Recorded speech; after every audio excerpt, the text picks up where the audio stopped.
আগে ট্রাম্পের মধ্যস্থতায় থেমেছিল ভারত-পাকিস্তান যুদ্ধ। এখন ট্রাম্পের সঙ্গে ভারতের সম্পর্ক তলানিতে, যে কারণে খুব শিগগির পাকিস্তান আক্রমণের এক প্রকার ঘোষণায় দিয়ে দিলেন ভারতের সেনাপ্রধান উপেন্দ্র দ্বিবেদী। পাকিস্তানের কিছু হলে অর্ধেক দুনিয়ার সঙ্গে নিয়ে যাবে ইসলামাবাদ। আমেরিকার মাটিতে বসে সম্প্রতি ঠিক এভাবেই হুঙ্কার দেন পাকিস্তানের সেনাপ্রধান ফিল্ড মার্শাল আসিম মুনির। তার এমন হুমকির পরেই ভারতের সেনাপ্রধান জেনারেল উপেন্দ্র দ্বিবেদীর সাম্প্রতিক একটি সতর্কবার্তা সামনে এসেছে। ওই বার্তায় তিনি দেশের সশস্ত্র বাহিনীর পাশাপাশি বেসামরিক নাগরিকদেরও সম্মিলিতভাবে যুদ্ধের প্রস্তুতি নিতে বলেন।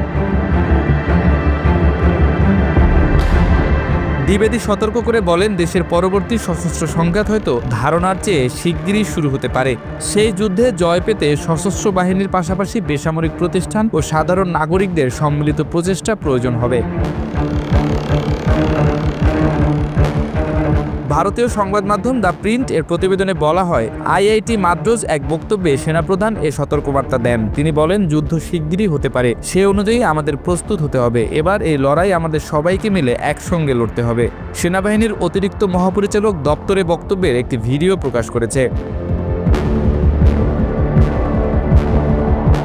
ভিডিওতে তাকে বলতে শোনা যায়, ভবিষ্যতের নিরাপত্তা নিশ্চিত করতে সেনা সদস্য, বিজ্ঞানী, শিল্পখাত, শিক্ষাঙ্গন ও নাগরিক সবাইকে সমন্বিতভাবে কাজ করতে হবে। কোনো দেশের নাম উল্লেখ না করেই তিনি সতর্ক করেন, আগামী সংঘাতে শত্রুপক্ষ হয়তো একা নয়, বরং অন্য কোনো দেশের সহায়তাও পেতে পারে। জেনারেল দ্বিবেদী অপারেশন সিঁদুরের উদাহরণ টেনে বলেন, এটি ছিল অনেকটা দাবা খেলার মতো, যেখানে শত্রুপক্ষের পরবর্তী পদক্ষেপ অনুমান করা কঠিন ছিল। ক্রিকেটের উদাহরণ দিয়ে তিনি বলেন, যদিও টেস্ট ম্যাচ চতুর্থ দিনে থেমে গিয়েছিল, তবে সংঘাত আরও অনেক দিন চলতে পারত।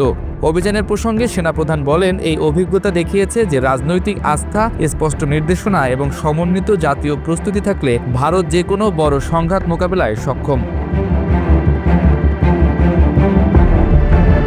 এদিকে ভারতকে একের পর এক হুমকি দিয়েই যাচ্ছে পাকিস্তান। পাক সেনাপ্রধানের পর এবার রাজনীতিবিদ বিলাওয়াল ভুট্টো ভারতে কড়া হুঁশিয়ারি দিলেন। এনডিটিভির প্রতিবেদনে উল্লেখ করা হয়েছে, বিলাওয়াল ভুট্টো বলেছেন, ভারত যদি সিন্ধু পানি বন্টন চুক্তি স্থগিত রাখে, তবে পাকিস্তানের হাতে যুদ্ধ ছাড়া আর কোনো বিকল্প থাকবে না। তিনি আরও বলেন, আমরা যুদ্ধ করে 6টি নদীর অধিকার ফেরত নেওয়ার মতো শক্তিশালী। ভারত যদি এই পথে আগাতে থাকে, তাহলে আমাদের কাছে জাতীয় স্বার্থ রক্ষায় যুদ্ধসহ সব ধরনের বিকল্প খোলা থাকবে। বিলাওয়াল আরও হুঁশিয়ারি দেন, আমরা যুদ্ধ শুরু করিনি, কিন্তু যদি অপারেশন সিঁদুরের মতো হামলার কথা ভাবেন, তবে জেনে রাখুন, পাকিস্তানের প্রতিটি প্রদেশের মানুষ আপনাদের বিরুদ্ধে যুদ্ধের জন্য প্রস্তুত। আর এই যুদ্ধে আপনারা অবশ্যই হারবেন, আমরা নতি স্বীকার করব না। এদিকে ভারত আসিম মুনিরের পারমাণবিক যুদ্ধের হুমকির তীব্র নিন্দা জানিয়েছে। ভারতীয় পররাষ্ট্র মন্ত্রণালয় এক বিবৃতিতে বলেছে, পারমাণবিক যুদ্ধের হুমকি দেয়া পাকিস্তানের পুরনো অভ্যাস। তারা আরও দুঃখ প্রকাশ করে জানিয়েছে, এ ধরনের মন্তব্য একটি বন্ধুত্বপূর্ণ তৃতীয় দেশের মাটি থেকে এসেছে।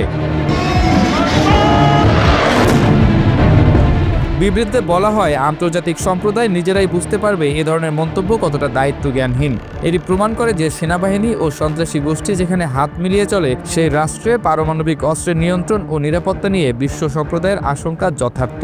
ভারত আরও জানিয়েছে, তারা কোনো পারমাণবিক ব্ল্যাকমেলের কাছে মাথা নত করবে না এবং জাতীয় নিরাপত্তা রক্ষায় প্রয়োজনীয় সব ব্যবস্থা নিতে থাকবে।